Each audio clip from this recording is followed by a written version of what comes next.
Hey guys, so it is the end of Booktube-a-Thon and I didn't do as well as I'd hoped I would have, but I'm still fairly happy with what I read considering that I had a lot of appointments going on, I had a lot of friends stuff, and school's the worst. So if you take all of those factors into consideration, then I did good, I guess. It's hard to tell if I read more than I normally would because I don't normally keep track. Let's see if I can open that. So I will go through all of the books that I read. First book that I didn't really start during Booktube-a-Thon, but I finished on the first day was Perfect Chemistry by Simone Alcalez. Every time I think of that book, I get the stupid book trailer stuck in my head. Don't watch the book trailer, it's so bad.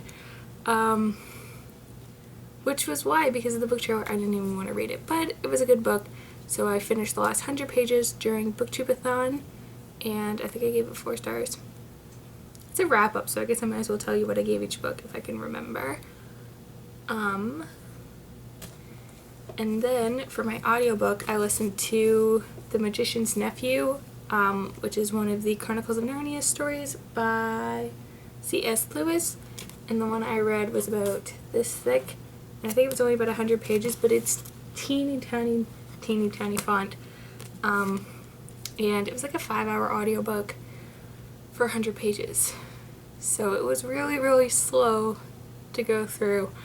But I got a lot of homework done during that 5 hours, so I might just have to listen to another audiobook if I want to get through this, because this was a reread. It also counted as my reread. So yeah, I don't know. I think I gave this like 2 out of 5 stars. Not the whole book, but just the part that I read, The Magician's Nephew.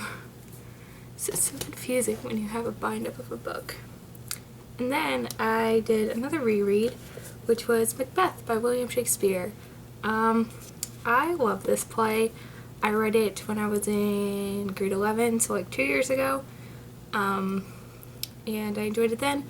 But I figured maybe I would enjoy it more if I read it on my own and like I didn't have to analyze it and all that kind of stuff. But I did still enjoy it. This was, Magician's Nephew was 106 pages, if I'm keeping a count or anything. And Macbeth was 223 pages. It's Sunday. I'm tired. It's been a long reading week and just a busy week, so bear with me. That's why this is happening. But I knew I wouldn't have time tomorrow to film and edit then upload because I have so many other things I have to do. Sorry.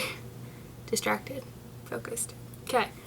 4 out of 5 stars to Macbeth by William Shakespeare. This counted as my reread. Another one. And then another one was We All Fall Down by Eric Walters. I give this 5 out of 5 stars because I love it. It was 208 pages and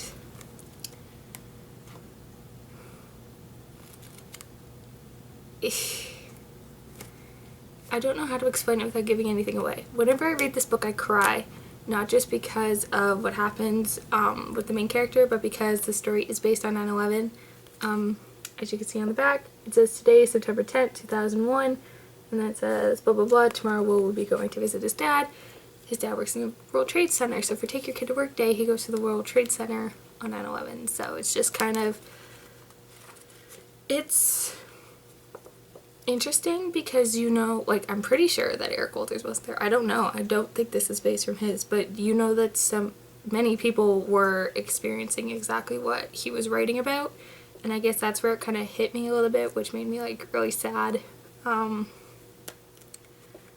But it's a really good book. I think it's actually middle grade, but I'm not sure. I really recommend you read it because it's a good, like, kind of personal reflection kind of book. But yeah, 5 out of 5 stars. And then I finally got through the 5th Death Note, which was 201 pages. I think I gave this book 4 stars. There were a lot of times where I was like reading this and I'm like, what just happened? If you haven't read the Death Note series, you should. Or manga? Is it called a manga or a series? This is the 5th one. I own all 12. But it's just really interesting. Like, when I first started reading it, I thought the story would go one path for the whole story, but now it started going this way, and then like this way, and then back this way. But it's good. I'm really weird today. I think I gave it 4 out of 5 stars. I'm not sure. And then finally, that was all the books that I technically finished. So I didn't even complete a lot of the challenges. But I'm currently in the middle of Sweet Little Lies by Lauren Conrad. So like I said, it's Sunday, so maybe I can finish this one today, but I don't really care. I'm 82 pages into this one. So this was supposed to be my finish a series of trilogy challenge. You see how it's pink and it's pink? Yeah, I like matching my bookmarks. But like I said, I'm 82 pages into this one.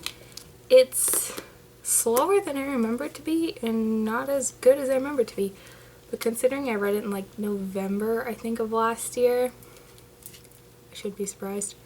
But since I read 82 pages of this, my total for the week is 920 pages. I don't know if that's good or not, like, for me personally. I'm not sure. Because that means I could have read through, like, Game of Thrones this week or something. I don't know. But yeah. So that is what I read during the Booktube-a-Thon. You guys should let me know what you read down in the comments so I can read them and see if you did better than I did, or if we did the same, because that'd make me feel better. Because I had like 8 books planned and I didn't get like through half. So yeah, tomorrow I will be posting a video that is not book related, but that I think will be a very good thing. It's not like it's a tag, but it'd be a good thing to see going around. I don't know. You'll have to watch it and see. So yeah, that is my Booktube-a-Thon wrap-up. And congratulations to anybody who completed all of the challenges. Brad. But yeah, thanks for watching. I hope you guys have a great Monday, and I will see you tomorrow. Bye.